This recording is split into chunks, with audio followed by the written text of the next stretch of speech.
Laki-laki niya guys. Maliit yung kalaha ko. Praise her.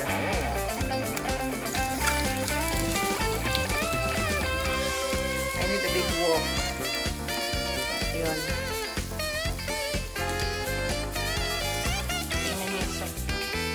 So, isimmer natin ito for a few minutes. Then, i-flip over lang natin kasi maliit yung ating frying pan. Yun. So guys, nilagyan natin yun guys ng pepper powder, bay leaf,